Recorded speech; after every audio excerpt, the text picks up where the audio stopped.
보시면 퍼터에는 정석이라는 건 없어요. 정석이라는 건 없지만 우리가 어프로치 할 때 띄우는 샷을 할 때는 띄우는 샷을 해야 되는 거고 굴리는 샷을 할 때는 굴리는 샷을 해야 돼요. 그렇죠?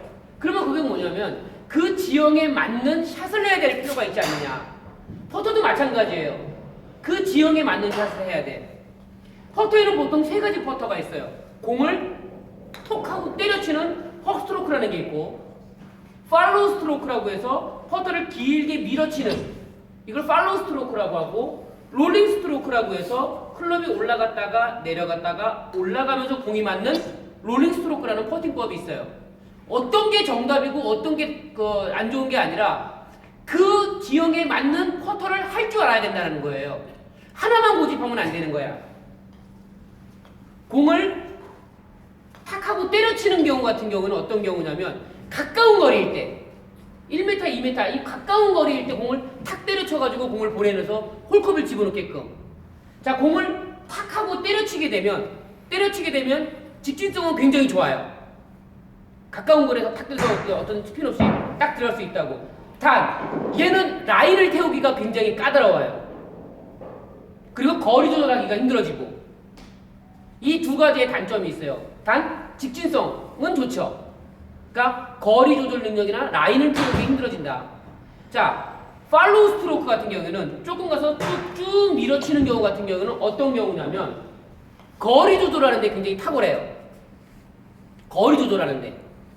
그러나 라인을 태울 때나 짧은 거리에서 공을 치고 나갈 때는 조금 불리해요. 자, 근데 롤링 스트로크 같은 경우에는 공을 밑에서 위에서 살짝 걷어 올리면서 공을 치게 되면 이거는 라인을 태우는데 굉장히 효과적이에요. 그리고 방향이 굉장히 좋아요. 왜냐하면 공이 올라갔다가 내려갔다가 올라가면서 공이 맞게 되면 공이 퍼터가 올라가면서 공이 맞게 되면 앞으로 굴러가는 롤링 스트로크, 앞으로 굴러가는 회전이 나온다고. 그래서 좌우 편차가 형성이 되지 않고 공이 앞으로 똑바로 계속 굴러간단 말이에요. 그리고 라인을 태우는데, 그러니까 방향이 좋다라는 거는 우리가 블랙이라고 그러죠. 공이 오른쪽에서 이렇게 왼쪽으로 휘는 이런 어떤 꺾어지는 지점을 블랙이라고 하는데 그 블랙 쪽으로 공을 똑바로 보낼 필요가 있다면 롤링 스트로크가 굉장히 효과적이라는 거죠.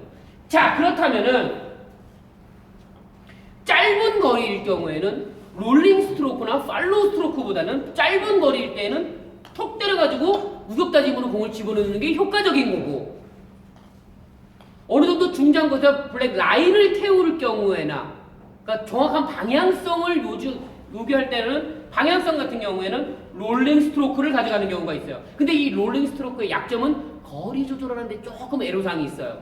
거리 조절하는데. 그래서 거리를 좀 더 확보를 해야겠다라고 한다면 백스윙에서 팔로우를 길게 빼는 경우가 있다는 거죠. 그러니까 어떤 사람은 톡 때리고 어떤 사람은 뭐 쭉 밀고 어떤 사람은 롤링을 한단 말이에요. 이 세 가지가 안 좋은 건 아니라는 거죠. 안 좋은 건 아니지만 그 지형에 맞게끔 짧게 때려칠 수도 있어야 되고 롤링으로 걷어 올려서 롤링을 할 수도 있어야 되고 팔로우로 밀어서 거리를 조절할 수도 있어야 된다는 거죠. 이 세 가지를 다 할 줄 알아야 되는 거예요. 하나만 갖고 하면 안 돼. 이해갑니까? 짧은 거리일 때는 퍽 스트로크 톡 때려가지고 집어넣고 라인을 태울 경우에는 롤링 스트로크 방향성이 좋은 롤링 스트로크를 해주고 어느 정도 거리를 맞출 경우에는 거리를 맞출 경우에는 테이크 팔로우를 길게 가져가서 거리를 조절할 수 있어야 된다. 무슨 말인지 알죠? 하나만 갖고 하면 안 돼. 아시겠죠? 네. 오케이. 됐어.